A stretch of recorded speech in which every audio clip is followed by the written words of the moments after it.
ಮಂಗಳೂರು ನಗರ ಉತ್ತರ ವಿಧಾನಸಭಾ ಕ್ಷೇತ್ರದ ಇಡ್ಯಾ ಪೂರ್ವ 6ನೇ ವಾರ್ಡ್ನ ಅನಸೂಯ ಅವರಿಗೆ ಮಂಗಳೂರು ರಥಬೀದಿಯ ಸೇವಾಂಜಲಿ ಚಾರಿಟೇಬಲ್ ಟ್ರಸ್ಟ್ ವತಿಯಿಂದ ನಿರ್ಮಿಸಲಾದ ಮನೆಯನ್ನ ಮಂಗಳೂರು ನಗರ ದಕ್ಷಿಣ ಶಾಸಕ ಸೇವಾಂಜಲಿ ಚಾರಿಟೇಬಲ್ ಟ್ರಸ್ಟ್ ಇದರ ಸ್ಥಾಪಕ ಅಧ್ಯಕ್ಷರೂ ಆದ ವೇದವ್ಯಾಸ್ ಕಾಮತ್ ಅವರು ಕೀಲಿಕೈ ನೀಡುವ ಮೂಲಕ ಸಾಂಕೇತಿಕವಾಗಿ ಹಸ್ತಾಂತರಿಸಿದರು।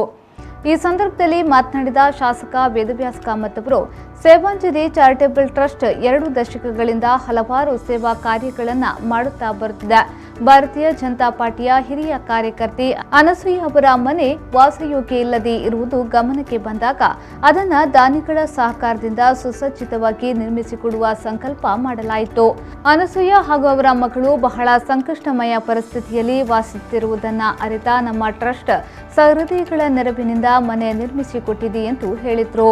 ನಮ್ಮ ಆತ್ಮೀಯರಾಗಿರುವ ಮುಂಬೈ ನಿವಾಸಿ ದೀಪಕ್ ಶೆಣೈ ಸಹಿತ ಅನೇಕ ಹಿತೈಷಿಗಳು ಮುಂದೆ ಬಂದು ವಿವಿಧ ರೀತಿಯ ಸಹಾಯ ಹಸ್ತವನ್ನು ಚಾಚಿದ್ದಾರೆ। ಅವರೊಂದಿಗೆ ಸ್ಥಳೀಯ ಕಾರ್ಪೊರೇಟರ್ ಸರಿತಾ ಶಶಿಧರ್ ಕೂಡ ಅಗತ್ಯ ನೆರವನ್ನು ನೀಡಿದ್ದಾರೆ। ಈ ಮನೆಯಲ್ಲಿ ಅನಸೂಯ ಮತ್ತು ಅವರ ಪುತ್ರಿ ಮುಂದಿನ ದಿನಗಳನ್ನು ಸುಖಕರವಾಗಿ ಕಳೆಯಲಿ ಎನ್ನುವುದು ನಮ್ಮ ಉದ್ದೇಶ ಎಂದು ಶಾಸಕರು ಹೇಳಿದರು।